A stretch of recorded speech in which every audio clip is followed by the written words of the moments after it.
Hey guys, it's Kyle with RifleGear, and today we're going to be installing some night sights on my Glock 19, so let's get started. First and foremost, I'm going to ensure that the pistol is unloaded. I'm going to make sure I see daylight coming through that magazine well, make sure that there is nothing in the barrel. I'm going to go ahead and let the slide go forward, take the pistol apart, and we will get started. So, I'm going to be using an MGW sight pusher tool. It allows me to fix the slide to the tool and use the tool to push the rear sight out. Now when I turn this drum, it's going to rotate that sight, or it's going to rotate this drum and then push the sight to either direction. You can see how easy this is, even with a bunch of thread locking compound fixed to the sight. Let's get this guy off of there. So even with that thread locker stuck in there, you can see how much of that gunk is in there. Came right out, no problem, makes life very easy. I'm going to take the front sight out, I'm going to use my front sight tool, I'm going to loosen my screw, get that guy out of there, pull that front sight off. Now I'm going to take some M-Pro 7 cleaner. You can use whatever solvent it is you normally use to clean your pistol. I like to use a Q-tip because it's a little bit more generous application, and I can rub that thread locker right off of there, make everything nice and clean. And I will be reapplying it, but I don't want old thread locking compound on there when I try to push my new rear sight or set my new front sight screw on there. Let's give that stuff a good wipe. Let's grab a rag. And it's nice and clean. So, let's grab my new set of sights. These are Ameriglows. And very important tip, before I get too much further, I'm going to keep this front sight separated from the other sights. It's very important that you pause at this moment and put your front sight screw back into your front sight that you just took off the gun. The reason I say that, certain manufacturers have different lengths of screws and you can strip the head off. It will shear. I've had it happen several times, not to myself but to friends. So it's very important that you make sure that this goes back in there. That way you know that it won't get mixed up. Now, I have my new screw on my new sight. I have my rear sight. So I'm going to take my sight tool. I'm going to line up my rear sight on there.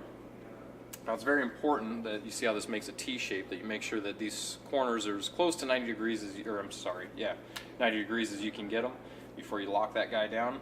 That way the channel, the dovetail that's cut into the rear of the slide, is moving straight with the drum as it's pushing. So I'm going to take my rear sight, make sure I'm going to orient it the correct way. Pistol's pointing this direction, so the serrations on the side are going to face me. I'm going to go ahead and move this drum out of the way. And let's get this set. Now sometimes it helps to move the pusher out of the way. What some people will do is actually take a hammer, and I should say this, they will take a hammer and drive that rear sight on there. I'm not a big fan of that because when you're hitting it with a hammer, nothing is supporting the slide. So if you hit it unevenly, meaning the force is coming north or south to the slide, it can actually cause a lot of problems. I've seen a lot of burrs get developed that way or channels widen. And when that happens, your rear sight won't want to stay where it's supposed to.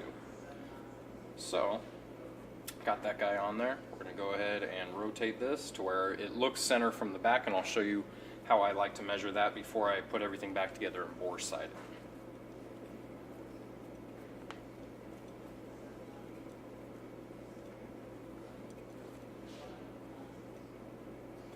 Alright, so what I like to do is I like to look down the side of the slide, close one eye, and measure the corner just visually and make sure that it's roughly where it should be.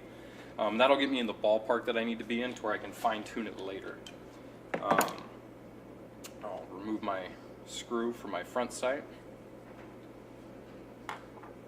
I'll place my front sight in my slide. I'm going to set that down.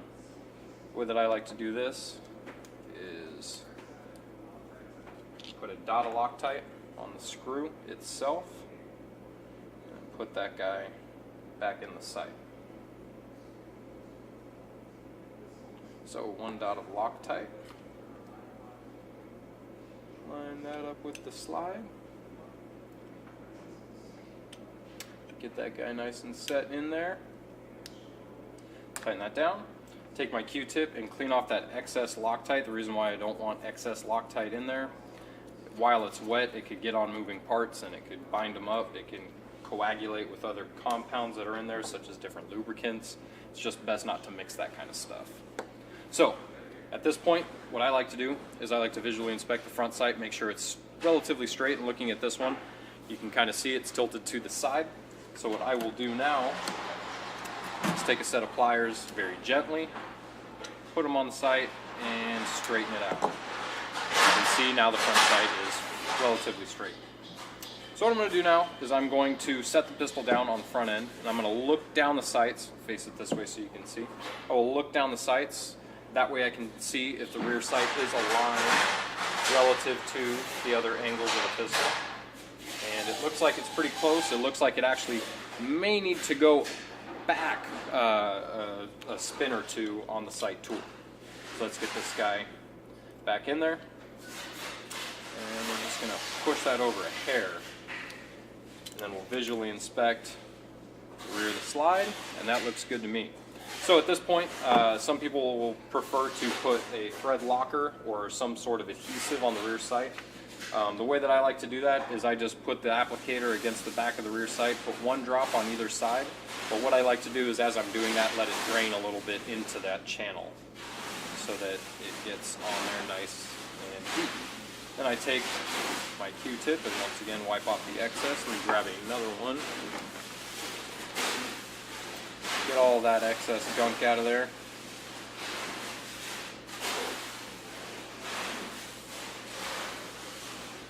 And looks good. So now I'm going to reassemble my pistol and check to make sure that everything is where it should be. Now, some people will bore sight the gun without it being attached. I should say bore sight the slide sights without it being attached to the barrel and the frame of the gun. I like to have everything together, that way I can actually set the entire firearm down, because where the barrel sits while it's just attached to the slide relative to the slide being attached to the gun may be in a different position. So it is important to make sure that as you're going to shoot the gun, that's how you test the gun. So with all of this put together, I will go ahead and bore sight it. Alrighty, so now we're going to bore sight laser bore sight the gun. So first I'm going to take my laser bore sighter. This particular one does require a little bit of Vaseline or lubricant on the back end to keep it from sticking in the gun. So I'm going to get this guy set in there, and I'm going to rotate it so that the battery portion or the bottom portion of this particular one, and your bore sighter may vary, but I'm going to tell you a very specific thing about these style of bore sights, very important to keep in mind. I'm going to start bore sighting with this portion down, and you'll see me throughout rotating it side to side. It's very important that you do that because where the hole is drilled for the laser may not be in the exact center of the face of the bore sighter. So it's important that you rotate that around because you might see that dot start to make a U shape. And where the sights are may be where the point of impact is versus where the actual laser is pointing. Alright, so that being said, I'm going to get this fixed to the gun. I'm going to turn it on so that I have my laser. I'm going to start at a relatively close distance and make sure that I'm more or less good right to left. Then I'm going to go to a slightly further distance and make sure that I'm good. I'm going to go really far, and I'll tell you a little bit of information about going further. The point of impact will actually be higher than what your sights are set for, so it actually makes it easier, but I like to start close and then work my way out. This wall is about 3 feet from me. There's a row of boxes that's about 10 feet from me, and then I have a wall that's about 35 yards. Now, that 35-yard wall, when I have this laser on, that laser actually appears as a dot above my front sight, so it actually looks like a snowman. So I have two dots sitting on top of each other. I can actually use that as well as the tritium insert inside of the front sight to center the front sight, and then I unfocus my eye on the rear, and that'll allow me to see if it needs to move right to left. If the front sight is lined up on one edge versus the other edge of the rear sight, that'll let me know if I need to push it right or left. Obviously most pistol sights aren't going to be elevation adjustable. You'll just have to know the holds for the particular sights for them. So, that being said, I'm going to go back to the 35 yards. And I can see at 35 yards, I am printing the dot out of this laser about 2/3 of the way over on this rear sight. So what I'm going to do now is I am going to take a hammer. I'm going to very gently tap, and I'm using a Delrin end, not a brass end, or definitely not a steel claw hammer or any other sort of hammer. I'm going to use something nice and soft that'll allow me to get that guy moved over. Now you see that was a very gentle tap. I don't want it to move too much. I'm going to reinsert my bore sight,